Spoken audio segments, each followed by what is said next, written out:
Hello students, हम class 9th science का chapter 6 उत्तक पढ़ रहे हैं और पादप उत्तक के बारे में हम पढ़ चुके हैं।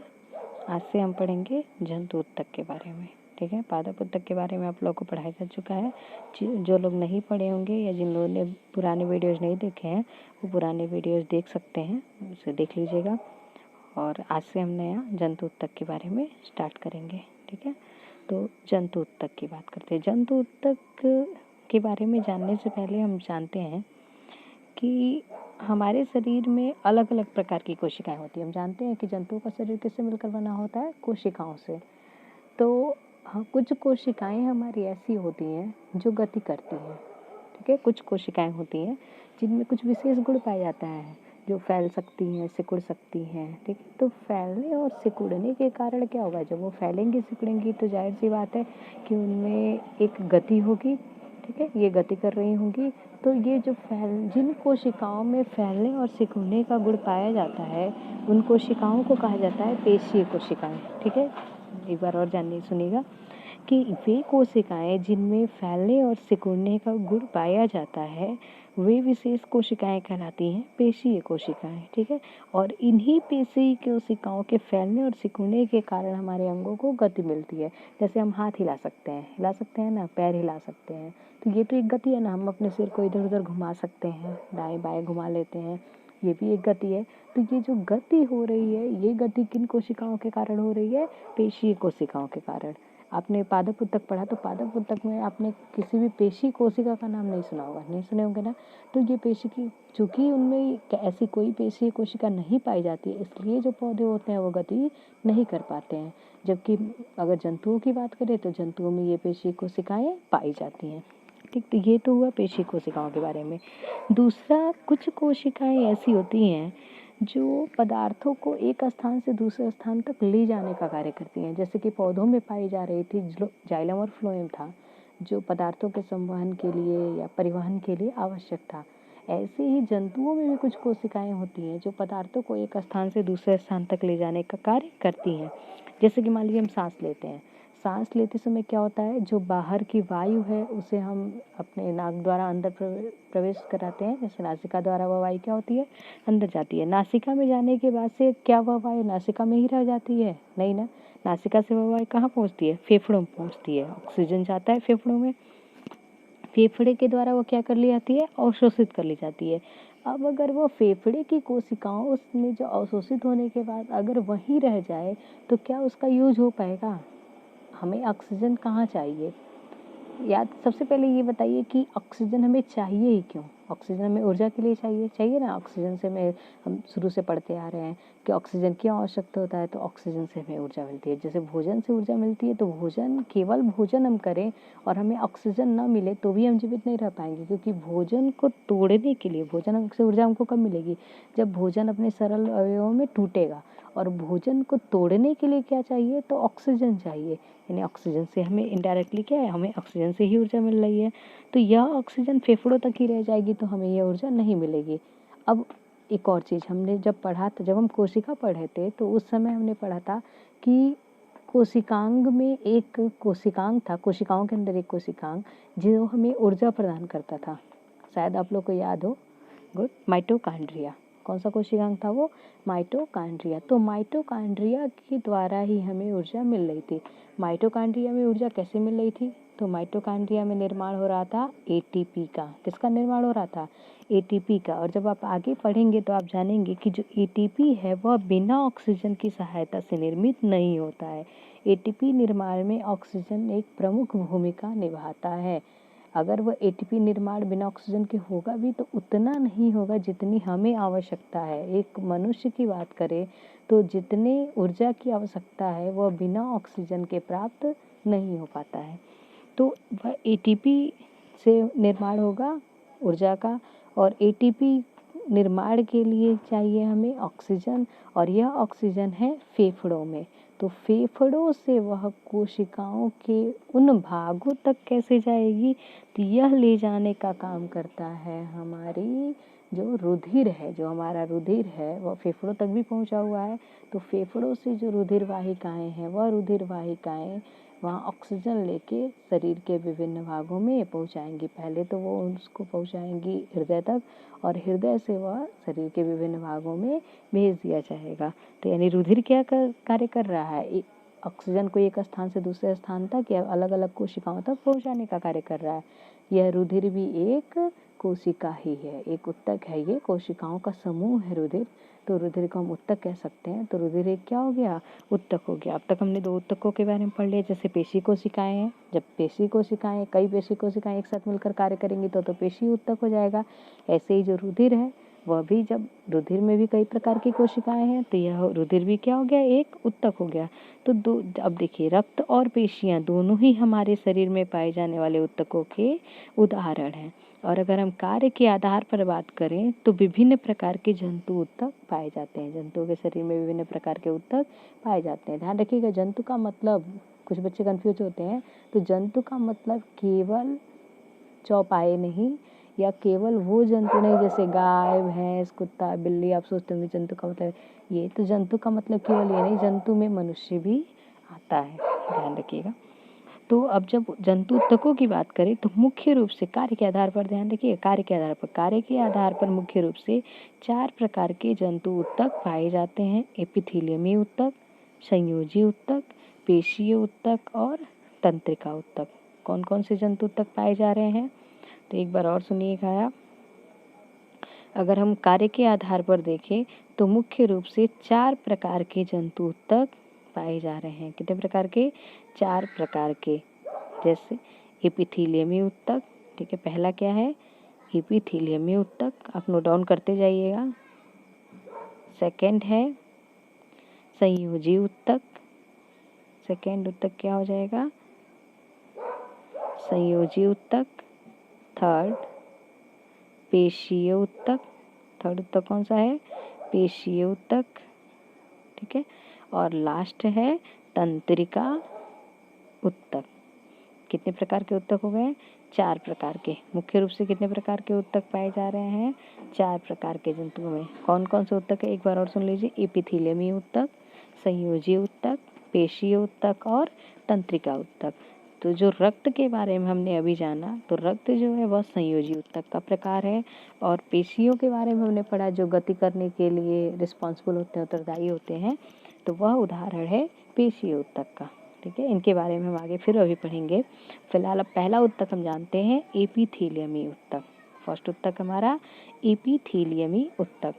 जो एपिथेलियमी ऊतक है, पहले हम जानते हैं इसका कार्य क्या है। तो यह जंतुओं के शरीर को ढकने का कार्य करता है। जंतुओं के शरीर को ये क्या करता है? ढकता है, या हम कह सकते हैं कि बाह्य रक्षा प्रदान करता है, तो बाहर से सुरक्षा प्रदान करने का काम करता है। तो जो भी ऊतक आप जानेंगे जो जंतुओं के शरीर को ढकने का कार्य कर रहा है या बाह्य रक्षा प्रदान कर रहा है, वे सभी कहलाएंगे एपिथेलियमी ऊतक। सभी क्या कहलाएंगे? एपिथेलियमी ऊतक।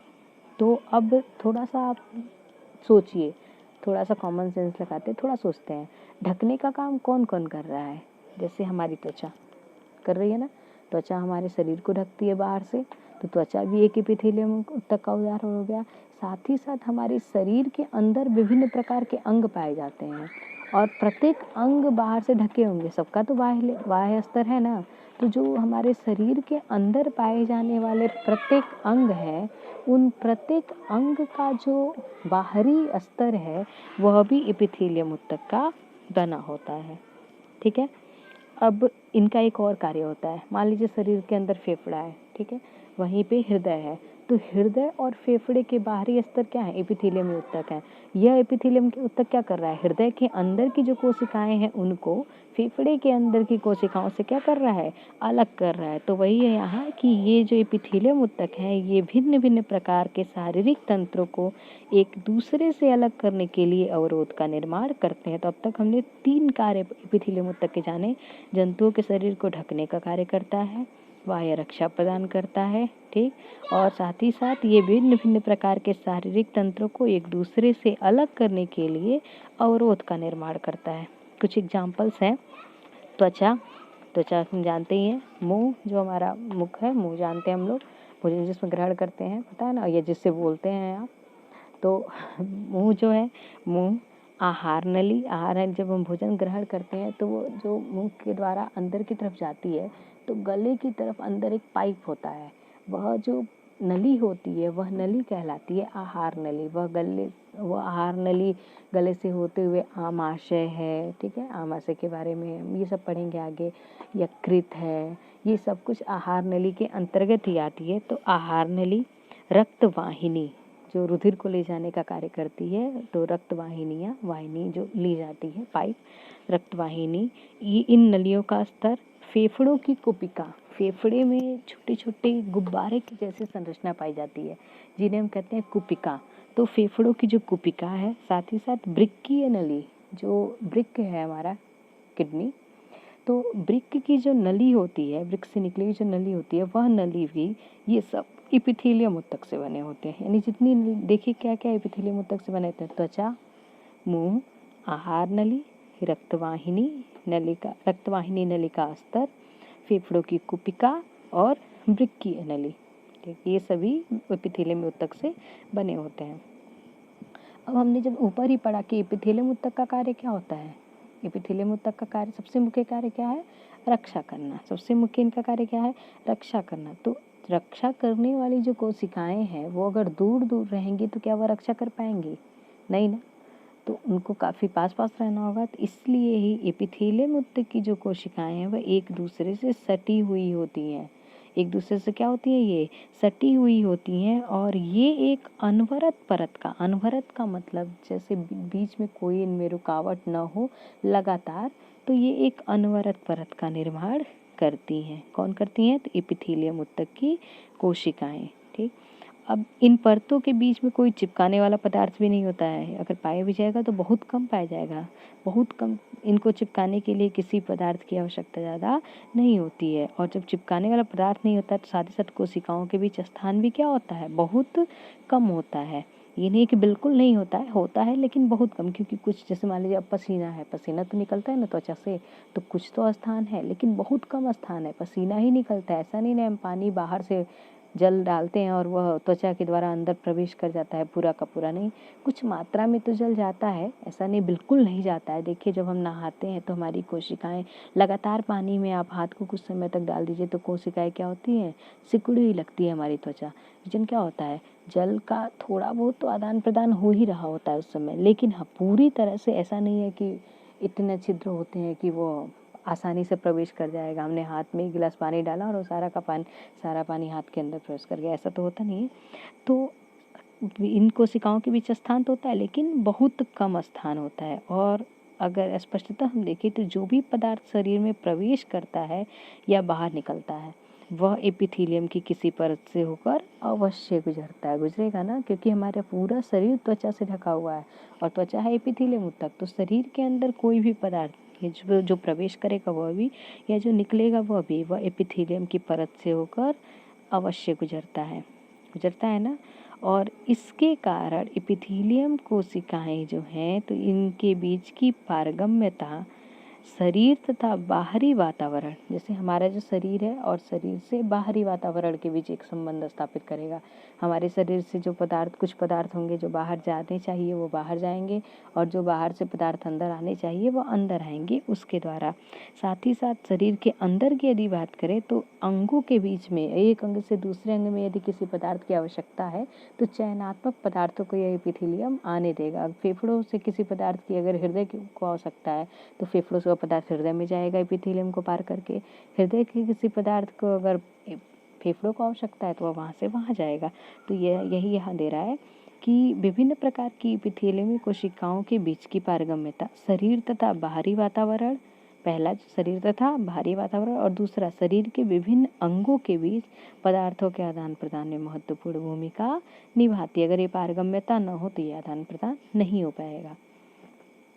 अब सामान्यतः हम देखें तो सभी एपिथेलियम में, देखिए चित्र में आप देखिएगा कि सभी एपिथेलियम में एक आधार है। देखिए जो भी एपिथेलियम दिख रहा है, सल्की, नीचे देखिए आधार है, एक अलग कलर में आपको दिख रहा है, थोड़ा हल्के आसमानी कलर में, तो ये आधार है। यहाँ घनाकार में भी देखिए नीचे की तरफ आधार है, स्तंभाकार में भी नीचे आधार है, और स्तरित सल की एपिथेलियम में भी नीचे क्या है, आधार है। तो सभी एपिथेलियम में आधार पाया जाता है, ठीक है, हर एपिथेलियम में आधार पाया जाता है।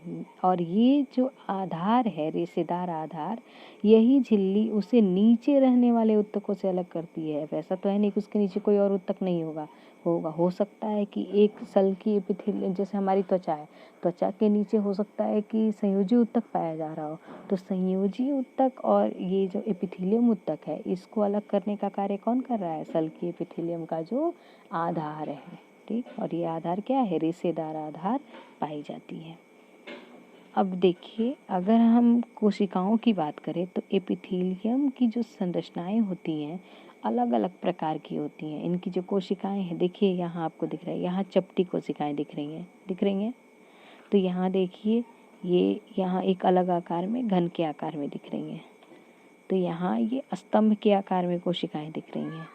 तो इस चित्र में हमें क्या दिख रहा है, जैसे ये लग रहा है कि सल की जो कोशिकाएं हैं, तो सल की एक के ऊपर एक, एक के ऊपर एक रखी गई है, क्योंकि सबसे ऊपर की लेयर भी सल की दिख रही है।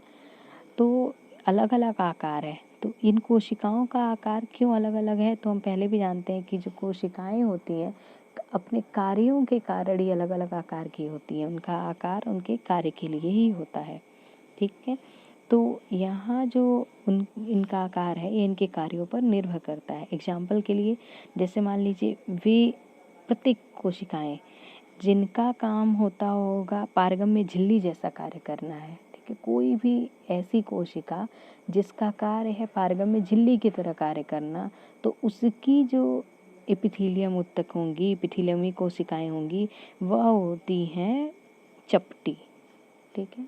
वह प्रत्येक, ध्यान से फिर से सुनिएगा, कि वह प्रत्येक कोशिका जिनका कार्य पारगम्यता का होगा, उनकी जो एपिथेलियमी उत्तक की कोशिकाएं होंगी वह चपटी होती हैं, ठीक। और इसलिए इनको हम कहते हैं चपटी एपिथेलियम उत्तक कोशिकाएं। क्या कहते हैं, चपटी एपिथेलियमी उत्तक कोशिकाएं। जैसे कि मान लीजिए रक्त नलिका अस्तर, रुधिर में है ऑक्सीजन या रुधिर ही है, तो रुधिर को एक कोशिका से दूसरे कोशिका में जाना है तो वहाँ पारगम्यता भी तो चाहिए। बाहर के पदार्थ रुधिर में प्रवेश करते हैं, ऑक्सीजन है रुधिर में आती है। ऐसे ही रुधिर के कुछ पदार्थ हैं या CO2 है, वह रुधिर से बाहर की तरफ जाता है। तो ये जो यहाँ पारगम्यता चाहिए, और पारगम्यता चाहिए तो इसकी कोशिका क्या होती है, चपटी एपिथेलियमी उत्तक कोशिकाएं होती हैं। इसी प्रकार से अगर हम बात करें तो कुपिकाओं की, जो फेफड़े की बताया मैंने अभी ऊपर, कि फेफड़े में अंदर छोटे छोटे गुब्बारों की समान संरचनाएं पाई जाती है, जिन्हें कुपिकाएं कहते हैं। तो इन कुपिकाओं का भी यही कार्य होता है। कुपिकाओं में भी क्या होता है, ऑक्सीजन प्रवेश करती है और CO2 वहाँ से बाहर जाती है। तो यहाँ भी पारगम्यता चाहिए। तो इनका भी अस्तर जो होता है, जो इनका बाह्य अस्तर होता है, वह एपिथेलियम उत्तक से तो बना होगा, लेकिन कौन से एपिथेलियम से, चपटी एपिथेलियम। अब मान लीजिए वो कई लेयर्स के होते, तो क्या ये पारगम्यता आसानी से हो पाती, कई स्तर के होते तो नहीं हो पाती। तो ये चपटी और एक ही स्तर से बने होते हैं। ये अत्यधिक पतले होते हैं, चपटे होते हैं, और कोमल स्तर, ठीक है। ये जो लेयर्स बनता है वो कैसा होता है, बहुत कोमल होता है। ऐसे ही और कौन से ऐसे भाग हैं, तो आहार नली, हमारे जो आहार नाल है, और मुंह, तो मुंह का स्तर भी सल की एपिथेलियम से ही ढका होता है। ऐसे ही हमारे शरीर का जो रक्षात्मक कवच, शरीर का रक्षात्मक कवच क्या है, त्वचा। तो जो त्वचा है यह भी इसी प्रकार की एपिथेलियम कोशिकाओं से मिलकर बनी होती है, लेकिन होता क्या है, कटने और फटने से बचाना है। अब एक ही लेयर्स होता तो क्या होता, जैसे ही एक स्किन छिलती और अंदर की को जो दूसरे उत्तक है वो बाहर आ जाते, तो क्या ये सही होता हमारे लिए, नहीं होता। तो इसके लिए ये एक स्तर का नहीं होगा, ये कई स्तरों से, कई परतों से मिलकर बना होता है। और ये कई परतें पैटर्न में व्यवस्थित होती हैं, एक निश्चित क्रम में होती हैं। इसलिए इस एपिथेलियम को हम कहते हैं अस्तरित सल की एपिथेलियम। है तो ये भी सल की, लेकिन ये क्या है, अस्तरित सल की एपिथेलियम। तो हमने पढ़ा, जैसे पहला जो था सल की एपिथेलियम, अगर एक ही स्तर है तो, और यही सल की एपिथेलियम यदि कई स्तरों से बना होता है तो वो क्या कहलाता है, अस्तरित सल की एपिथेलियम। चित्र में आपको दिख रहा होगा, ठीक है। अब हम बात करते हैं एपिथीलियम ऊतक के अगले प्रकार पे। अभी तक हमने एपिथीलियम ऊतक के 2 प्रकार जाने। पहला था केवल सल्की एपिथीलियम और सल्की एपिथीलियम का ही एक प्रकार था अस्तरित सल्की एपिथीलियम। अब देखिए कुछ ऐसे हमारे शरीर की कोशिकाएं या ऐसे अंग, शरीर मानव शरीर या किसी भी जंतु के शरीर में पाए जाने वाले ऐसे अंग जिनकी कोशिकाओं का काम होता होगा अवशोषण और स्राव का। किसी चीज़ को या तो अवशोषित करना और स्राव का मतलब उन्हें उत्सर्जित करना वहाँ से। तो अगर ये काम होता होगा तो वहाँ की जो कोशिकाएं होती हैं वह लंबी कोशिकाएं होती हैं। कैसी होती हैं? लंबी और स्तंभ के आकार के। स्तंभ समझिए पिलर, खंभा जानते हैं आप। तो खंभा, अगर एक खंभे की बात करें तो वहाँ क्या होगा, अगर नीचे से कोई पदार्थ प्रवेश कर रहा है तो उसके माध्यम से सीधे ऊपर चला जाएगा और सिक्रेशन होगा। अगर अवशोषित करना है तो खंभे के चारों तरफ का जो भाग है वो अवशोषित कर रहा होगा। अगर एक चपटी कोशिका है तो केवल उस चपटा भाग ही अवशोषित कर पाएगा। लेकिन अगर वही चपटी कोशिका यदि नली के आकार की है तो क्या होगा, नली का प्रत्येक भाग ऊपर से नीचे तक का हिस्सा अवशोषित करने का काम करेगा। अवशोषित मतलब अपने तरफ खींचना, पदार्थों को अपने अंदर लेना। तो इसलिए जो ये ऐसे कोई भी अंग जहाँ जिन कोशिकाओं का काम होता है अवशोषण और स्राव का, उनकी जो कोशिकाएं होती हैं एपिथीलियम कोशिकाएं वह लंबी होती हैं। और जब एपिथीलियमी कोशिकाएं लंबी होती हैं तो उस प्रकार की एपिथीलियम कोशिकाओं को हम कहते हैं स्तंभाकार एपिथीलियम कोशिकाएं। और यह करता क्या है, तो यह एपिथीलियमी अवरोध को पार करने में सहायता प्रदान करता है। और ये कहाँ कहाँ पाया जाता है, जैसे आंत में, ठीक है, आंत है, आंत भी अवशोषण का काम करता है, साथ ही साथ आंत से स्राव भी होता है आंतरीय रस का। तो यह जो आंत है इसका एपिथीलियम कोशिकाएं पाई जाती हैं स्तंभाकार। ठीक, अब जब हम श्वास नली की बात करते हैं तो श्वास नली में भी एपिथीलियमी ऊतक ऐसे ही स्तंभाकार ही होते हैं, लेकिन एक अलग होता है उसमें। अलग क्या होता है, इस स्तंभाकार एपिथीलियम के ऊपर पतली पतली बाल जैसी संरचनाएं पाई जाएंगी। सबसे जो सतह होगा, ऊपरी सतह, वहाँ पाई जाएंगी। और इस बाल जैसी संरचनाओं को कहा जाता है पछमाभ या सीलिया। ध्यान रखिएगा, बाल जैसी संरचनाओं को क्या कहा जाता है, पछमाभ या सीलिया। तो चूंकि इन एपिथीलियम में पछमाभ पाया जाता है इसलिए इस एपिथीलियम को हम कहते हैं पछमाभी एपिथीलियम कोशिकाएं या पछमाभी स्तंभाकार एपिथीलियम कोशिकाएं। और बाल जैसी संरचना है तो ये पछमाभ क्या करते हैं, गति भी कर सकते हैं। और गति करते हैं तो ये क्या करते हैं, जो भी अंदर चीज़ें प्रवेश करती हैं अगर वह सही नहीं है तो वह उसे श्लेष्मा का, जो इन बाल जैसी संरचनाएं होती हैं इनमें श्लेष्मा चिपचिपे पदार्थ का स्राव होता है। और ये चिपचिपे पदार्थ ऐसे पदार्थों को अंदर नहीं जाने देते हैं जो हमारे लिए आवश्यक नहीं है। तो इस प्रकार के एपिथीलियम को क्या कहते हैं, पछमाभी स्तंभाकार एपिथीलियम। किसे कहते हैं पछमाभी स्तंभाकार एपिथीलियम, तो वे स्तंभाकार एपिथीलियम जिनके सतह पर बाल जैसी संरचनाएं या पछमाभ पाया जाता है उन्हें पछमाभी स्तंभाकार एपिथीलियम कहते हैं। ठीक है, समझ में आ रहा है आपको?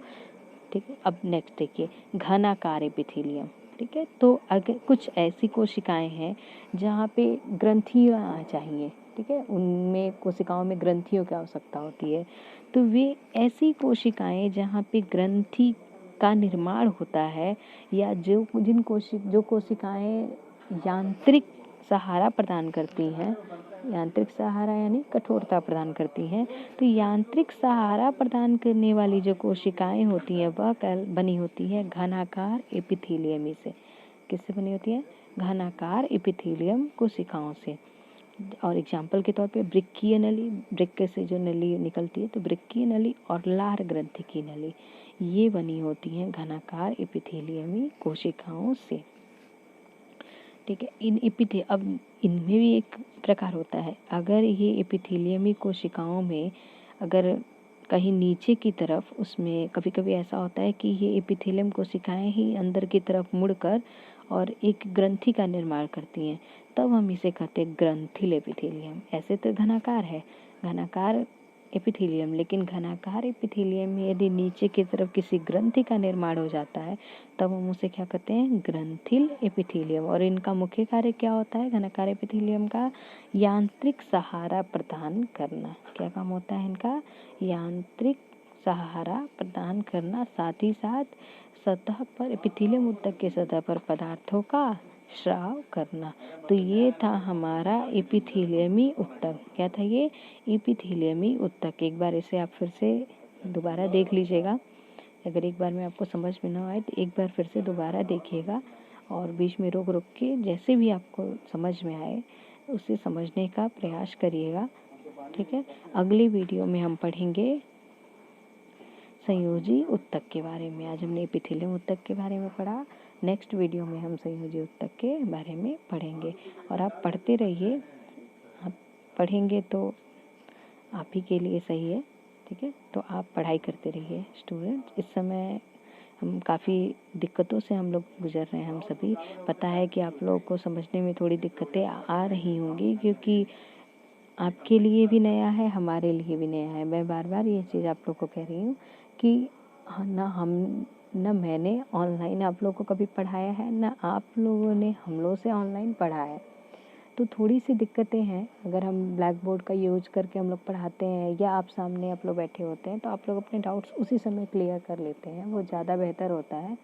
लेकिन ठीक है, मुश्किलों में भी हमें आगे बढ़ना है। तो जो भी डाउट्स हैं आप ये देखने के बाद से आप लोग पूछ सकते हैं, क्लियर कर सकते हैं। और आप पढ़ेंगे तभी डाउट्स क्लियर करेंगे, नहीं पढ़ेंगे तो कोई डाउट्स ही नहीं होगा, है ना। No study no doubt. जितना आप पढ़ेंगे उतने ही डाउट्स होंगे, और डाउट्स होना गलत नहीं है कि आप पूछेंगे उतना ही आपका स्ट्रांग होगा सब्जेक्ट। और अच्छे से पढ़िए आप लोग। ठीक है, पढ़ाई कीजिए। Thank you.